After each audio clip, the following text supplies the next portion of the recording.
Good afternoon, my friends. It's your buddy Domino Chris. We are Follow Everton, and we are back with another match preview with my friends, my great friends, I might add, longtime close personal friends, Jeff and Ryan. First off, Ryan, how you feeling, mate? I enjoy when Everton aren't playing, but I'm kind of excited and itching to just get this game over with, to be honest with you, because we're not expecting an awful lot. And so I kind of just want to see what happens. Quite weirdly excited. What about you? Jeff, all jokes aside, are we any optimism at all? No, but then I'm not wearing Pixar pajamas, so... Neither am I. You are using your laptop as a phone stand, though. I am using my laptop as a phone stand, but that's fine. Whatever. This is going to be a unique one in the sense that usually we do the recent form and the last 5 matches and all that. This will be a bit different because Brighton play in a couple of hours' time. And so that will be a little bit telling, you would think. I mean, who knows if they pick up an injury, but we'll get to that in just a bit. Want to start with Sean Dyche's press conference today. Have either or both of you had a chance to watch that?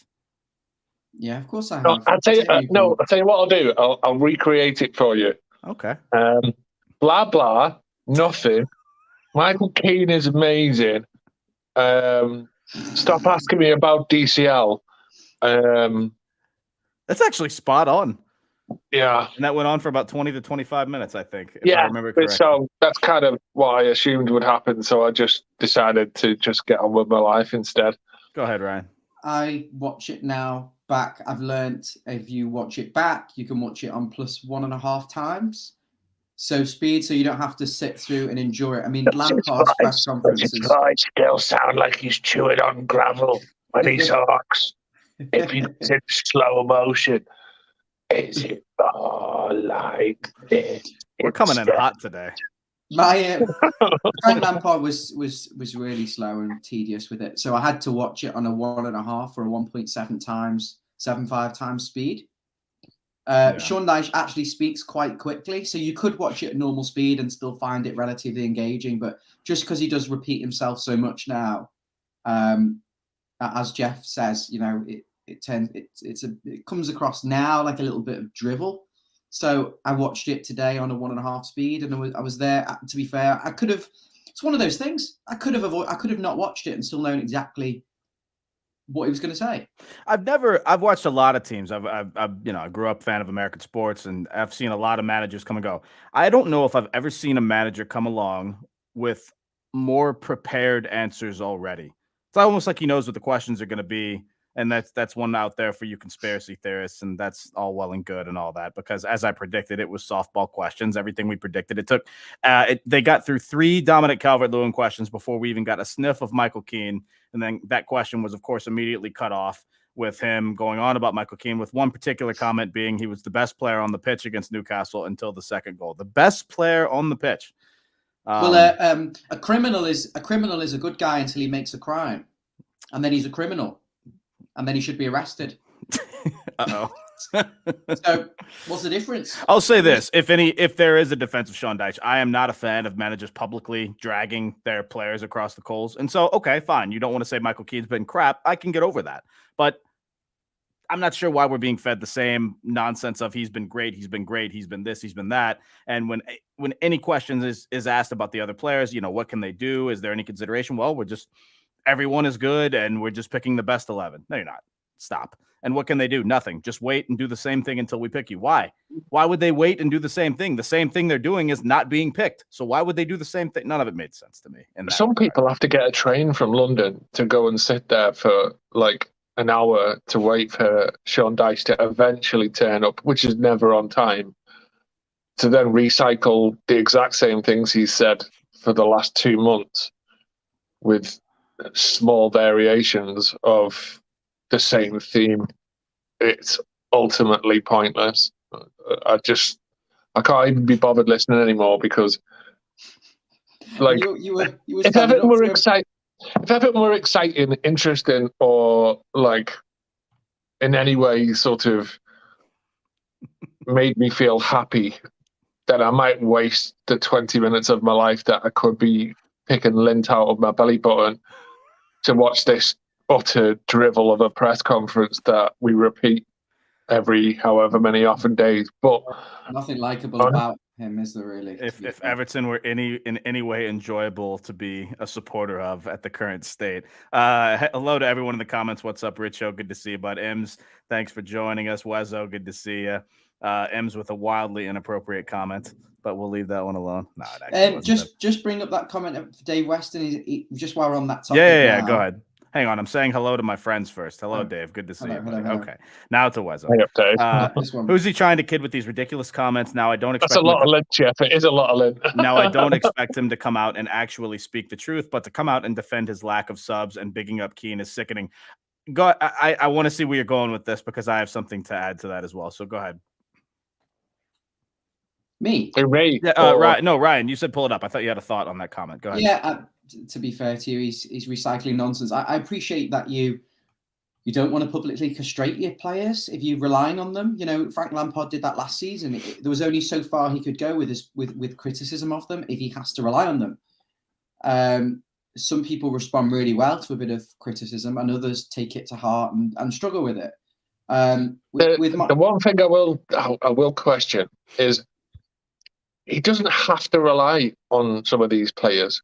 He's choosing to rely on certain players, and that gets me right. For whatever reason, we don't know. But in his head, he's relying on them, Jeff. That's the point I'm making. In his head, Sean Dyche is saying, "This is the guy. This is the centre back that I can count on. I can't rely on the others, so I'm not going to publicly put them down."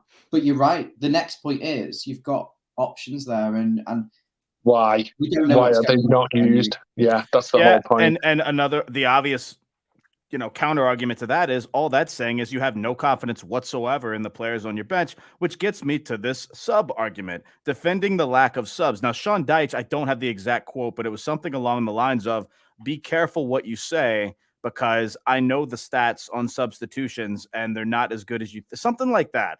And that really got me going because if you know the statistics, you better tell us. I mean, that was going. All right, let me kick Jeff. Surely not, my friend. Surely not. No, it really did because that was so politician-esque, if you like.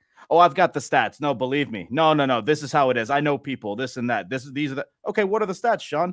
If you're so sure that not making subs is the way to go, tell me the statistics if it really does go wrong. I can tell you this. We don't know if it goes wrong. Are they?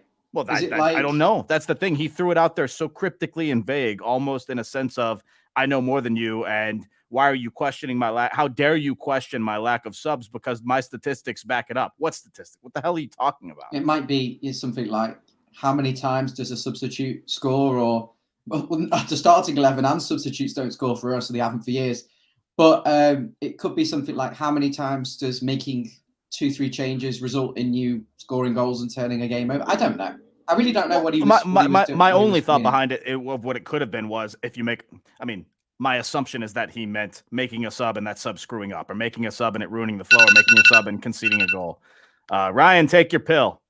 But that's the only thought I can think of. But again, we don't have any evidence to support that in terms of this club because he hasn't made subs. So you can't tell. I mean, and again, can't stress enough. It's one thing to only have the option of Tom Davis coming off the bench. It's not been the same in the last 2-3 weeks. And so I'm not going to harp on that too much. I got enough of that out yesterday on the watch along. He did say Onana was ill, to be fair, but there was no reason why he couldn't have brought Mopé on or Damari Gray. But anyway, move on from. Let's not. I would say there's a really good reason why he didn't bring Mopé on, but that's more a reflection of my opinion of Mopé than. I think just Everton is just a toxic environment for any player, and you set yourself up to fail the minute you sign. He wasn't a bad player before he came here, and most of them have got some pedigree somewhere. Well, speaking of having a pedigree somewhere, speaking of Mopé, he had quite a pedigree at Brighton, who is our next opponent. Not going to get into. Excellent segue. Superb segue. Well done. Why do we have him on the channel, Ryan? Just asking. To wind you up. You're the new. Fair enough. No, I'm kidding, Jeff. You're the new unicorn wanker. No. Don't you even start with that. That's wildly inappropriate. He's doing great for himself. Proud of him. Brighton's last 5 before today's match, because Brighton do have another match before they play us. Who knows how they'll try to manage minutes, tired legs, etc. Their last 5, other than that, have been like this: a 6-0 win, a 3-1 loss to Forest, unfortunately. I usually don't throw FA Cup games in, but I threw this one in because it was a 120-minute kind of physical back and forth that they lost on penalties. I really think that affected their next match against Forest, but enough about that. A win at Chelsea away 2-1, and then a loss at Spurs 2-1 as well. So if you look at this, that's 3 losses in their last 5 in all competitions for Brighton. Is that any reason to think that we might be able to catch them while they're not on their best form? Okay, so they're beatable. First and foremost, they're proving that they are beatable. Right. And the second thing is, what are the reasons why they lost those games? What can Everton do? This is the question for Sean Dyche.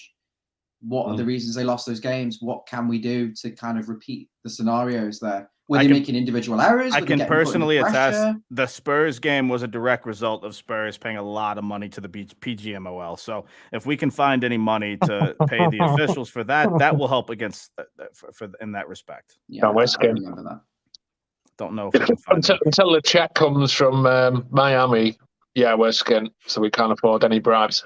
Yeah, but no, Jeff, this was a team on, all jokes aside, this was a team on fantastic form before, I'd say the last 5 or 6 weeks or so.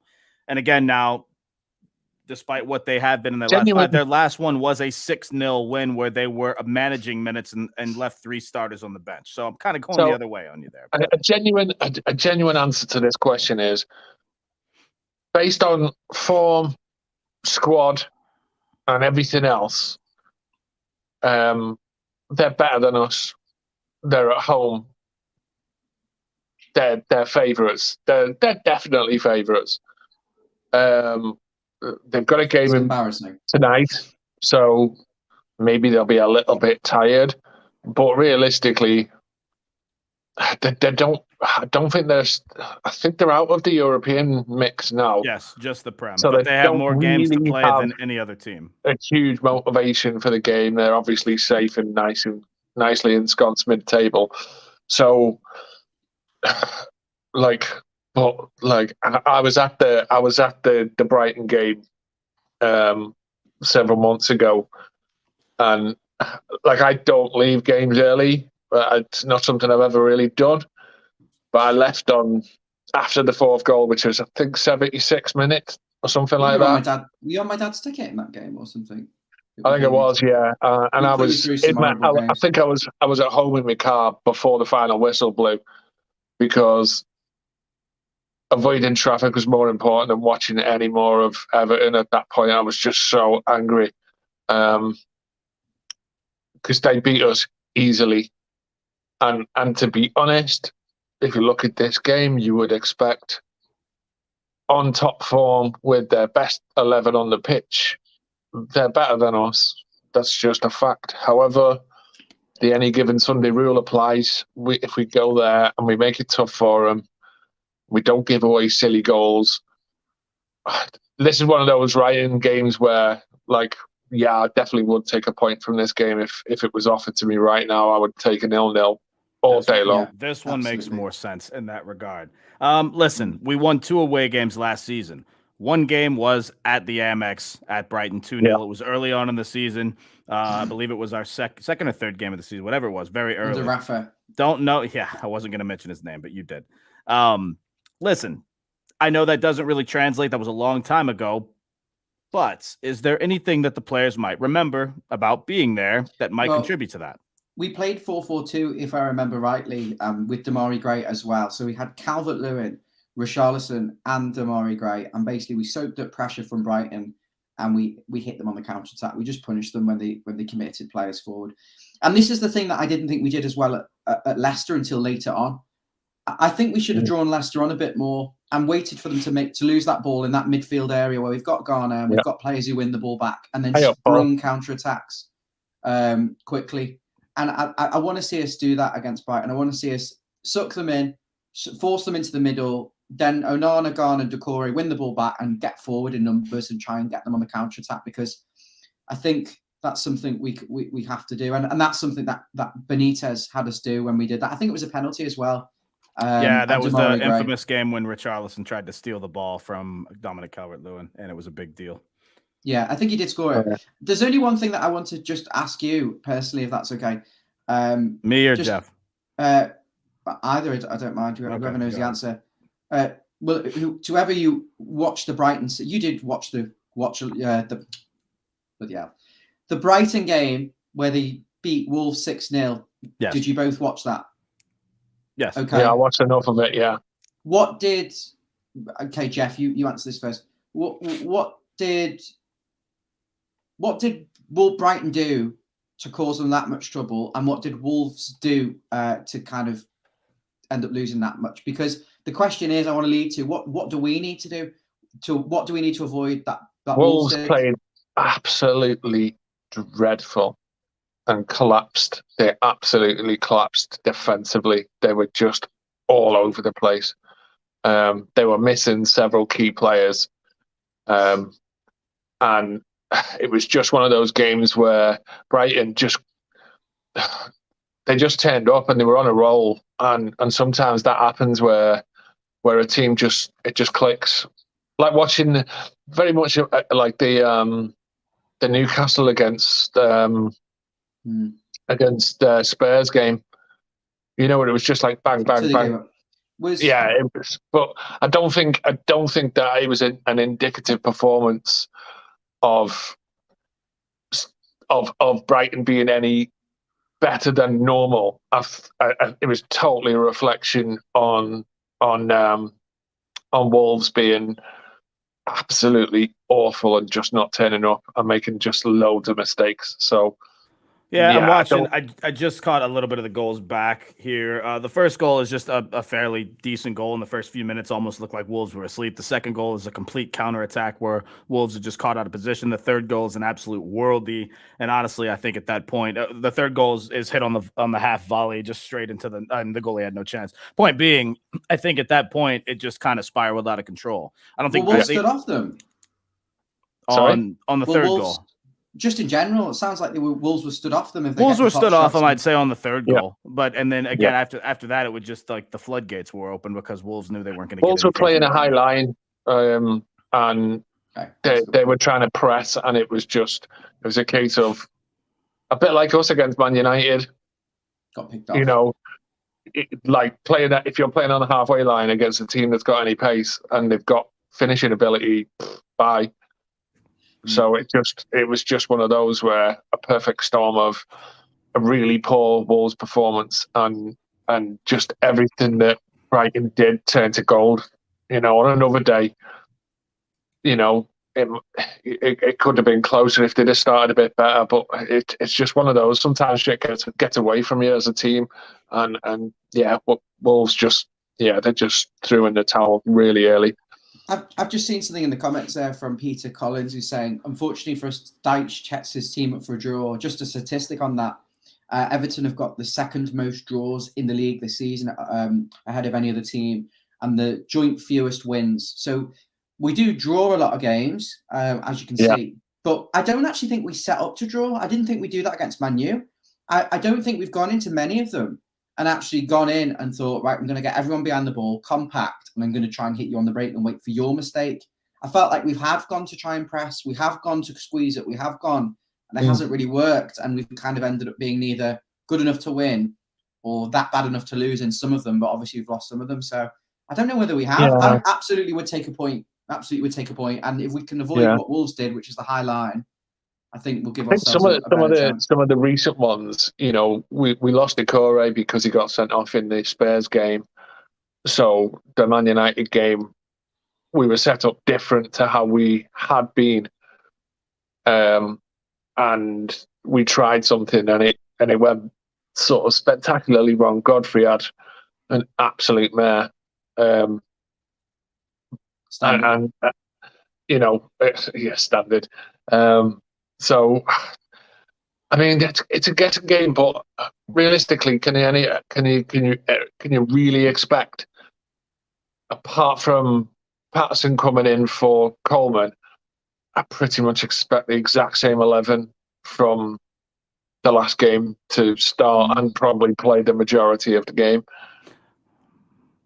By the way, I want to get to that because just quickly going back to the press conference, Dyche did speak about injuries. Seamus Coleman, as we mentioned, no ACL damage, but as he said and as I predicted, it's still ligament damage to the knee, so he's very likely out for the rest of the season. He also said Ben Godfrey has a groin injury. That seems like that came out of nowhere. So I'm not sure if that was. I think that's kind of a cover up, but that's just my conspiracy theorist mind. Any thoughts on that, or is that something that you saw? Did I miss something? No, I I saw him actually.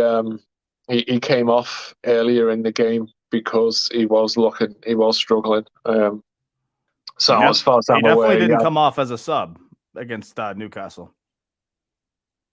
No, he wasn't injured. If he was playing shit because he was injured, that would make sense. But why didn't he bring him maybe off that's what it was. I don't know. If he's injured, why is he playing? Yeah, I think that's a Sean Dyche cover up, but it is what it is. Why is he playing at all anyway? Because he's not very good at football. When fit, not great. But Godfrey apparently out, not available for selection. So that gets us on to who is available for selection. Nobody else of note. Onana's fit and trained the last 2 days, expected to be in the side. Again, I'll start with Jeff on that. Well, you just mentioned actually, you think it's going to be the exact same 11 bar Patterson but Onana's fit. So that's different. I don't know actually, because the one thing I will say is you and me both, we've been quite sort of positive about James Garner. Right. So it's absolute nailed on that he'll get dropped for Onana. It's an absolute nailed on certainty, because he's the player that we've liked the most, who looks like he might actually do something in a creative manner. So he's obviously going to drop down to the bench. I would play him. Listen, the thing is, Patterson can. There's so many different scenarios here. Okay. In theory, the right back, Nathan Patterson, should be able to get up and down that flank and hold some width and get some balls into the box. Okay. Right. Yeah. So why can't James Garner play on the right hand side, tucked in as kind of like a faux, 4-4-2 diamond?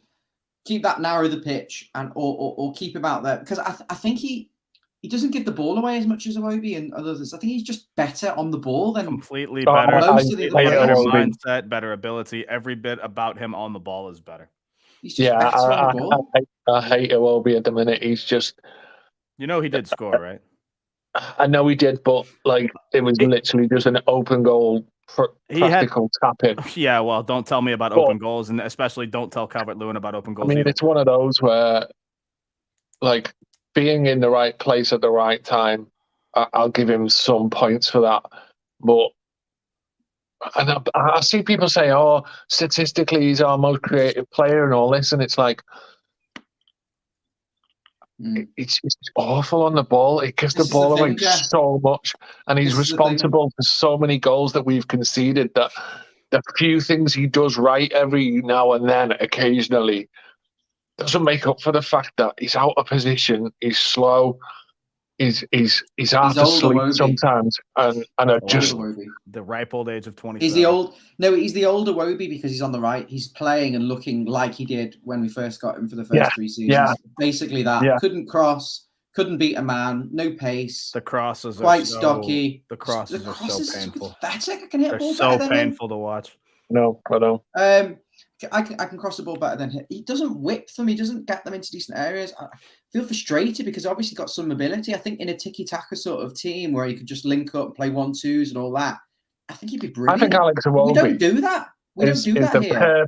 The absolutely perfect five-a-side player.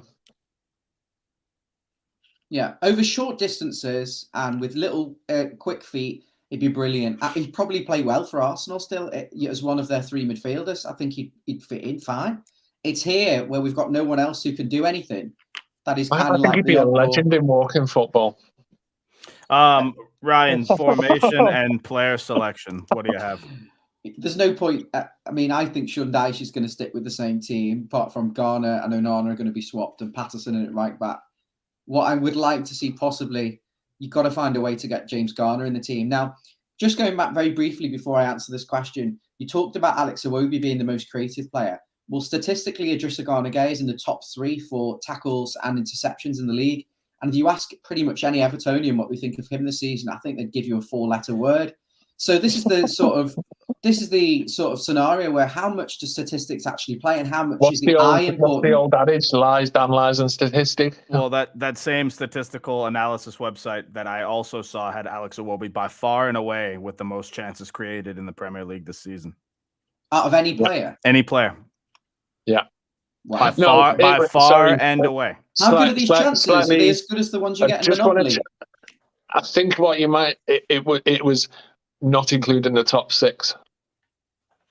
Oh, if that's the case, that was the stat. It was the most creative player, not in the top 6. I've been duped, and that's a useless stat. Go on, Ryan. Yeah, I think it's probably most creative player in the bottom 3. Most creative player out of the worst 3 in the bottom 3. He plays on the right for Nigeria. Okay, so anyway, back to the midfield though. The Blues said the same. It's the best. It's outside the big 6. Yeah, guys. All right, enough Slayton. I don't really like calling out players to that extent. So go on with your formation and player selection, Ryan. No, but if it's Michael Keane, we'll call it out. Just quickly, they've all been just as bad. We single players out who've got ability and maybe don't show it often enough, and I think that's why he frustrates a bit more than some of the others. In terms of the team, I just think for the balance, he probably can't do anything other than bring in Onana for Garner and Patterson. I would like to see James Garner in the team. I just don't know where he fits because I don't think you can take out one of those 3. I think you've got to work really hard and be defensively solid. And when we've taken off, when Onana's not played, I think we've looked too open. When he came off against Newcastle, you could stick a bus through the midfield. When he came off, when he didn't play against Leicester, I felt if he'd have played against Leicester, we'd have battered them. Just that physical presence in midfield and to win the ball, just to shut Leicester up and then launch counterattacks. But we were a little bit. That's the negative of Garner. I think he's a little bit lightweight. You're saying that's if he decides to be physical on the day, right? Well, that's been hit or miss with Onana lately, hasn't it?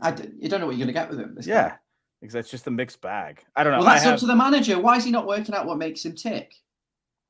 This is his job. Jeff's laughing, but it's basic management.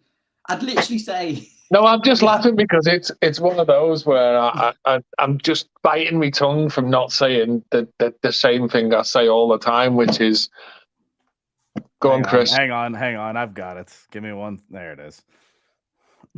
There you go. I've saved it from many weeks past, and it's because we don't know what we're going to get with too many of them, and this is the issue. I could say, let's get Damari Gray come in. I'd say to Damari Gray, you're playing on the last shoulder with Calvert-Lewin today. You drop into midfield when we haven't got the ball, but get on the last shoulder when we've got it and make runs in behind, stretch Brighton, pin them back. He turn up, touch the ball twice with his back to goal, with someone literally pinning him. And he won't move to the areas of the pitch where you can get the ball in the half turn and space and make things happen. And this is the problem. So I can't advocate to put him in, and I can't really advocate even to say I desperately want Onana because I might stick him in and he might lose his 50-50s. He might be way off the pace. He might be slow and sluggish and not contribute zilch on the ball, in which case, if we're going to go and try and play football, James Garner's got to play. If we're going to try and make things happen, try and play on the front foot, James Garner. I think that'd be suicidal at Brighton. I think we have to play quite defensive, low block, midfield, very nice and tight. Wait for Brighton to give the ball away if they do in that midfield area and launch your counter-attacks and go from there. Hopefully we can get numbers close to Calvert-Lewin. I do think we're fighting a losing battle. If we try and out-football them, we'll probably get battered. If we sit back, we probably won't get forward. But at the same time, if you offered me 0-0 right now and 30 points, I'd absolutely snap your hand off. So my team, to be honest, is the same as Sean Dyche, because I find it difficult to advocate for any of them. Really, I find it really difficult. I'm still going to try. See, that's where I was having like the row the other day. Well, not the row, but it's like I do understand that it's like I didn't bring some subs on, but I just look at them and I just go like the he probably changing cohesion of the side set against the utter absolute beepness of those players is just it's not inspiring. So I've just got one change. Sorry, I want Connor Cody to start at centre back alongside James Tarkowski. Not going to go, is he?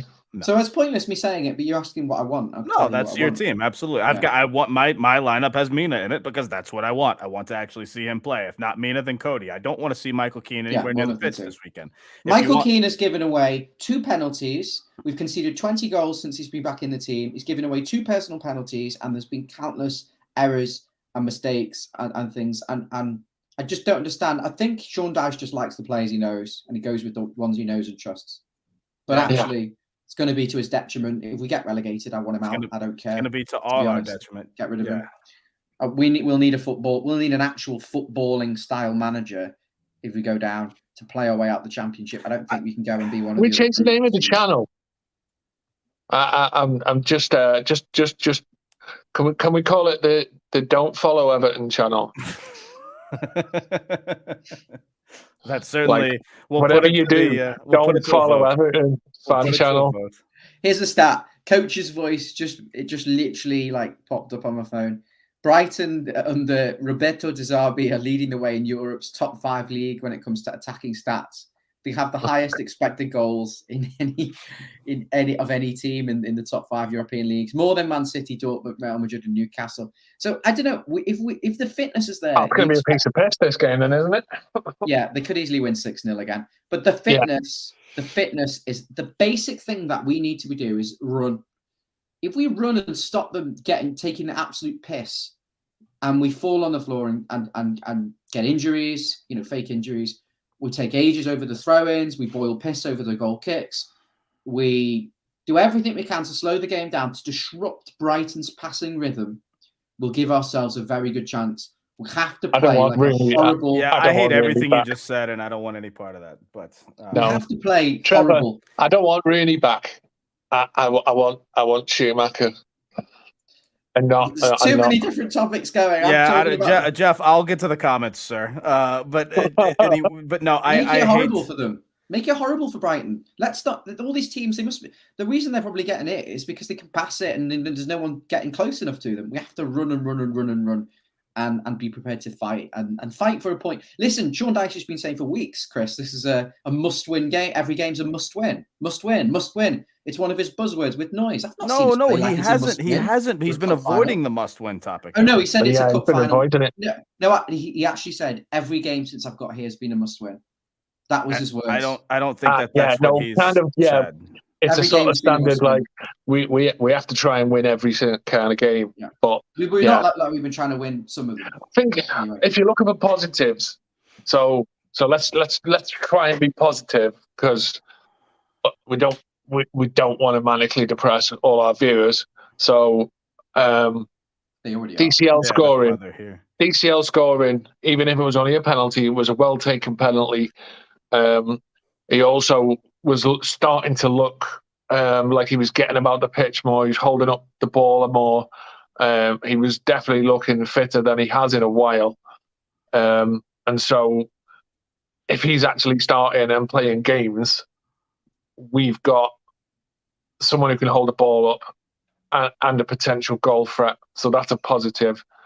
If we get the midfield 3 back that we had before, that was the one that played against sort of Arsenal and Brentford and stuff like that, that if we can keep it more tight, keep it stronger. We've got McNeil, who's been in pretty decent form recently, so he can actually cross the ball, and Iwobi can run around and fall over and stuff, and he might just annoy people enough to get some free kicks. So, by goal threat for DCL, that's about as positive as I've ever been, isn't it? by goal threat from DCL, I assume you mean in case we get another penalty, because I don't know if he can score from open play because I haven't seen it in so long. Ryan, trying to be positive, man. I'm trying to be positive. No, you tried your best, and I'm proud of you for trying. Ryan had something he wanted to add for that. We're going to get stopped, aren't we? 4-0, easy. I've got a tactic. Okay, hear me out. I can't. Our best player is Dwight McNeil. He's the only one who can carry the ball forward. He's the only one who can cross the football. Are we agreed? Yes. My tactic is to get Dwight McNeil in areas where he can cross the ball. I need Michaelenko. I need you to run behind on the overlap, take away the Brighton right back to create some space for McNeil to whip the ball into Calvert-Lewin. I also want on the back post Alex Iwobi coming in on the inside between the left-sided centre-back for Brighton and their right back in that space, so the ball can come in. If Calvert-Lewin misses it, like he did against Leicester, get on the back post, feed the scraps. That's how I want to do it. You could go further and say in the midfield 3, rather than Onana, James Garner, the left of the 3 of them, okay?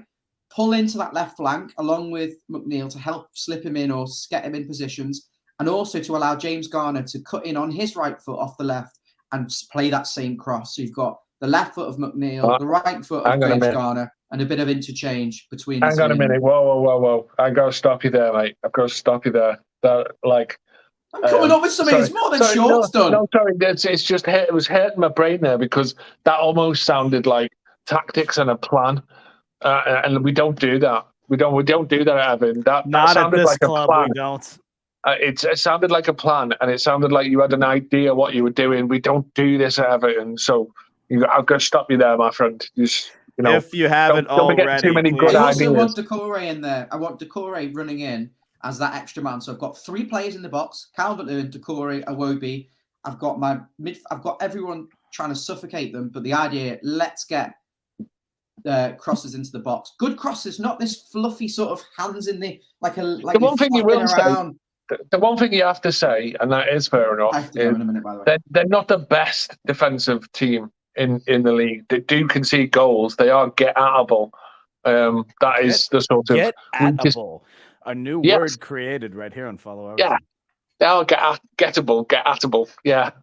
So it's one of those where you've got to try and say a positive sort of, like you said, a plan, some kind of strategy to try and get something out of the game, because if we just sit there passively, they'll just outplay us and rip us to shreds. So real quick, David, form of defense is attack, I suppose.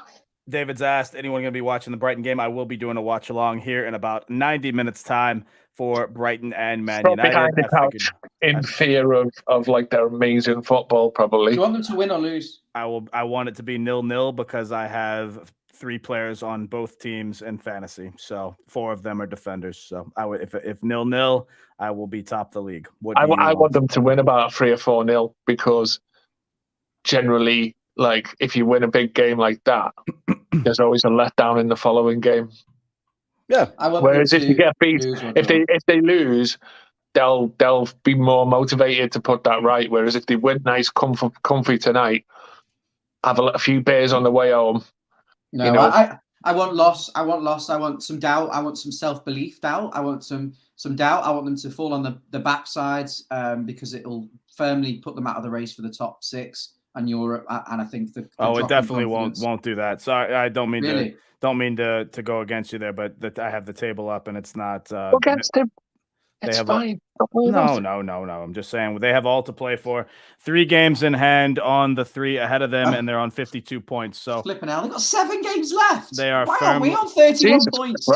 Firmly, why aren't we on 31 bloody games? Who picked this? As I've stated multiple times, they had a lot of fixture congestion, which is why they had to manage minutes. So any win in the next 3 will take them above Spurs and Villa into the top 6. Because they went far in the cup, didn't they? FA Cup semi-finals had a couple of fixtures postponed for the League Cup as well, which they went very far in. So they make a mockery of us. Everything they've done on and off the pitch makes a complete and utter mockery of us. And they are a small club. Let's not be. I don't mean that disrespectfully. They're a small club. They play amazing football. They cup semi-final. They were literally non-league, like less than 10 years ago. Pathetic. They make us look pathetic. And I wish them all the very best, apart from against us. I know you hate this layout, but I think it looks great. I like this one better. But nonetheless, we'll go back to this one. Real quick before we wrap it up. Like the middle one. Go back to the middle one. Okay. Just because Jeff requested it. I feel like I'm on University Challenge. Real quick, as we wrap it up, Jeff, score predictions for Monday night.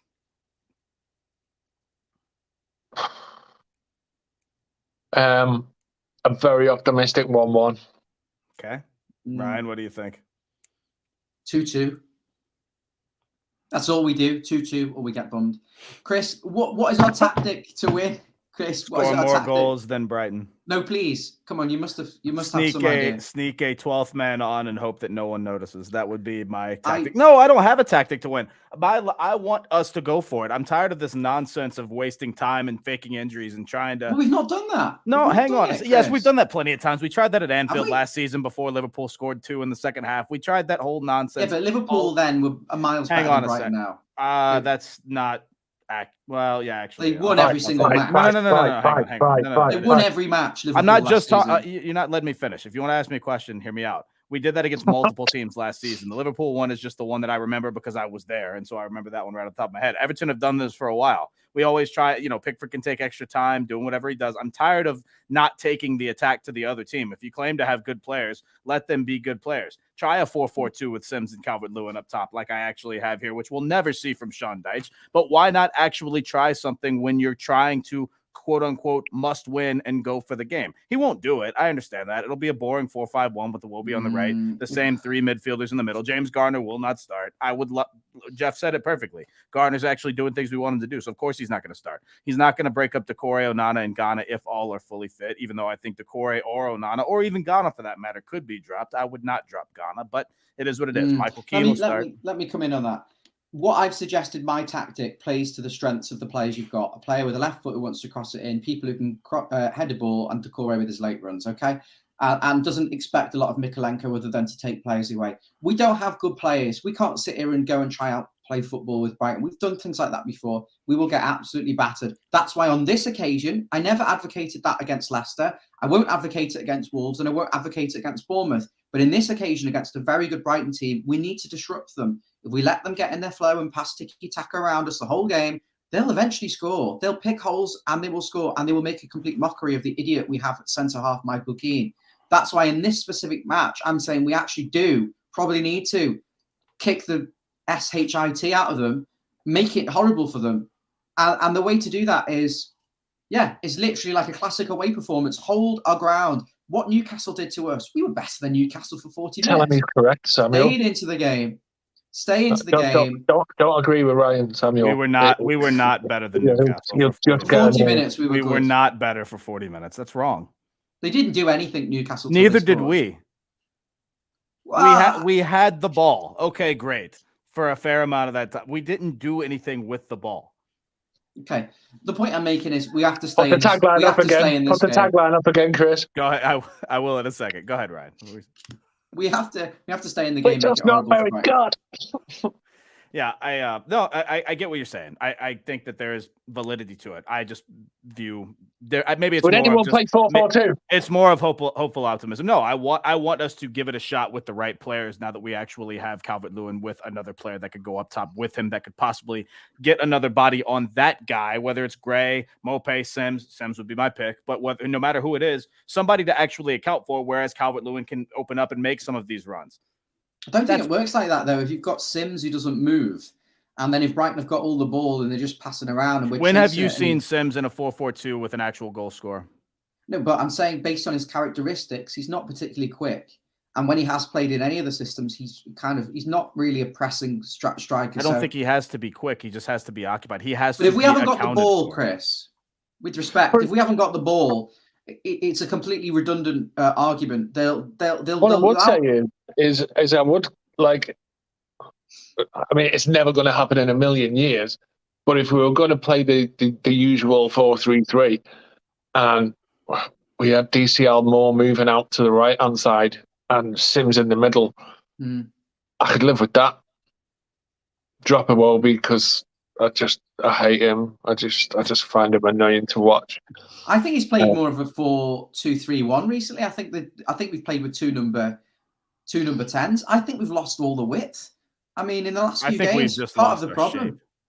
We've got no width. I mean, in those first initial games under Dyche, McNeil was really hugging that left touchline, trying to get balls in to no one. And winning corners. But it wasn't though, because he actually started out on the right and he got shifted over to the left halfway through the first half. Well, sorry. I felt like in those first games, we've been trying to hold the width a lot better. Now, all of a sudden, the two wide players are basically playing tucked in as number 10s. And Dwight McNeil was playing as a number 6 for half of that match against Leicester. He was basically playing centre mid. Sorry, Samuel says, against Wolves, we do what Chris says, we go for it. What's to make you believe that that's going to be the case if, given that we were on top of Leicester, the game was there for the taking, and every single thing that was going in our favor, Leicester has tired legs. Desperation. Subs aren't working. No, that was desperation. Stop it with that. We couldn't afford, Chris. We can't afford to give Leicester points. That's the problem. He's a pragmatic manager. I was on your side with this, by the way. Yeah, but then why are you not on my side now? Have you rethought it? Come on. No, I'm just thinking, trying to give a balance. Do you realize that if we get those, no, that's fair. I appreciate that. If we get the 3 points against Leicester, that means they get nothing. We basically all but bury them in the bottom. How can you not want to have that? Opportunities like that against a shit team just won't be there for the taking. Wolves aren't an awful team. 3 points. If we'd have given them the 3 points, which I think we were a penalty away from, if I'm honest with you, we were a penalty away from giving them 3 points, gifting them 3 points. We would have lost that game as well. Leicester would have been way ahead of us, uncatchable, had momentum. What substitute that we could have made from an attacking perspective would have put any of that at risk? Well, I don't know. I just think that hang on. The argument is, what if we'd have given in the 3 points, which basically means that a substitute would have had to come on and just made a howler of a mistake, right? So if you put Sims up top in any sort of way, or if you put Damari Gray up in an attacking position, I'm not saying take off a defender. I'm saying take off some sort of defender who wouldn't have been. I mean, Iwobi doesn't track back anyway. You could have taken off Iwobi. You could have even taken off James Garner, because James Garner was gassed for the last 20 minutes anyway. I mean, I wanted Damari Gray. I felt that the game was set up for Damari Gray on the counter-attack to just run into, because Leicester were leaving a lot of 2v3 situations, 3v2. Sorry. Welcome to the Monday morning quarterback show with Follow Everton fan channel. It wasn't Monday morning quarterback. It was both during and after the I'm just joking. I'm just joking because it's one of those where we can't do anything about it now. It winds me up because those chances will not come again against that bad of a team. Yes, Wolves just got battered 6-0. They also won 3 of their previous 5 games, right? And so I don't know what situation that's going to be. We could go to the Molineux and do what we've done at the Molineux for the last couple of seasons, which is nothing.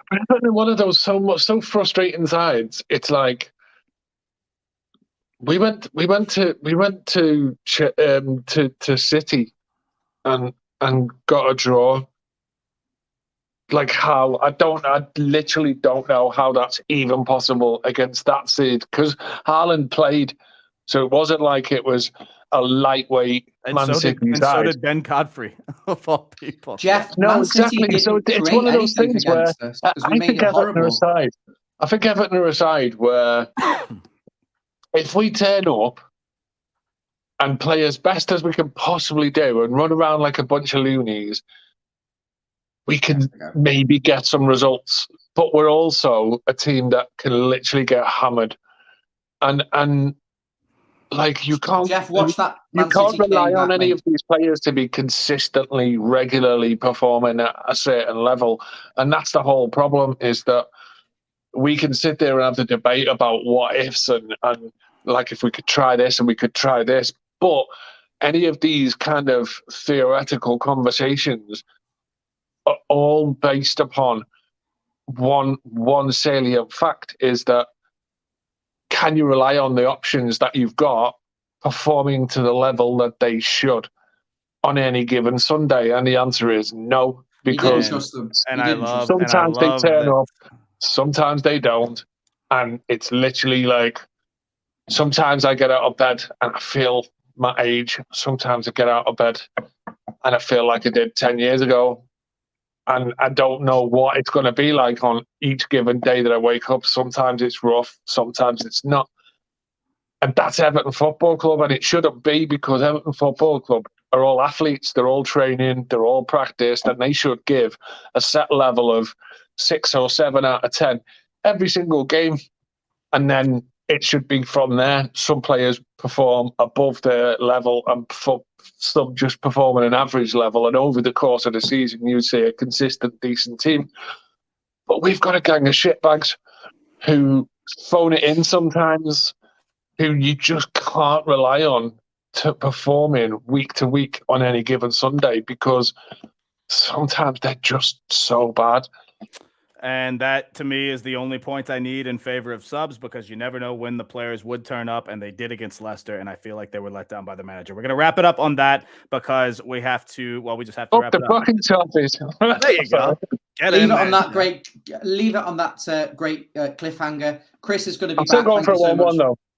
1-1. Ryan says 2-2. I'll just say draw. I'll think of a score tomorrow. Join Chris later for the watch along. We'll have all your comments. It'll be more of an interactive show. He'll get through all your comments then, and we'll talk about Brighton. and see how they get on. And just remember, by the way, remember, people, you heard me be positive. Yeah, So it's on record. Don't believe the story. new Mr. Positive. I am delusional Jeff. I'll clip it and tweet it out for all to see. You can find us on Twitter and YouTube at Follow Everton. You can find me on YouTube at at the link right there at Real Domino Chris on Twitter and YouTube as well. Please do me a big favor, like and subscribe to all of these great channels for wonderful content, both Everton and, well, miscellaneous / other related. I'll be back in about 75 to 80 minutes time for a watch along. And until then, that's Ryan, that's Jeff. I am Domino Chris. I will see you then. Up the Toffees, everybody. We're still hoping for the best. Believe it or not, we still like Everton, kind of.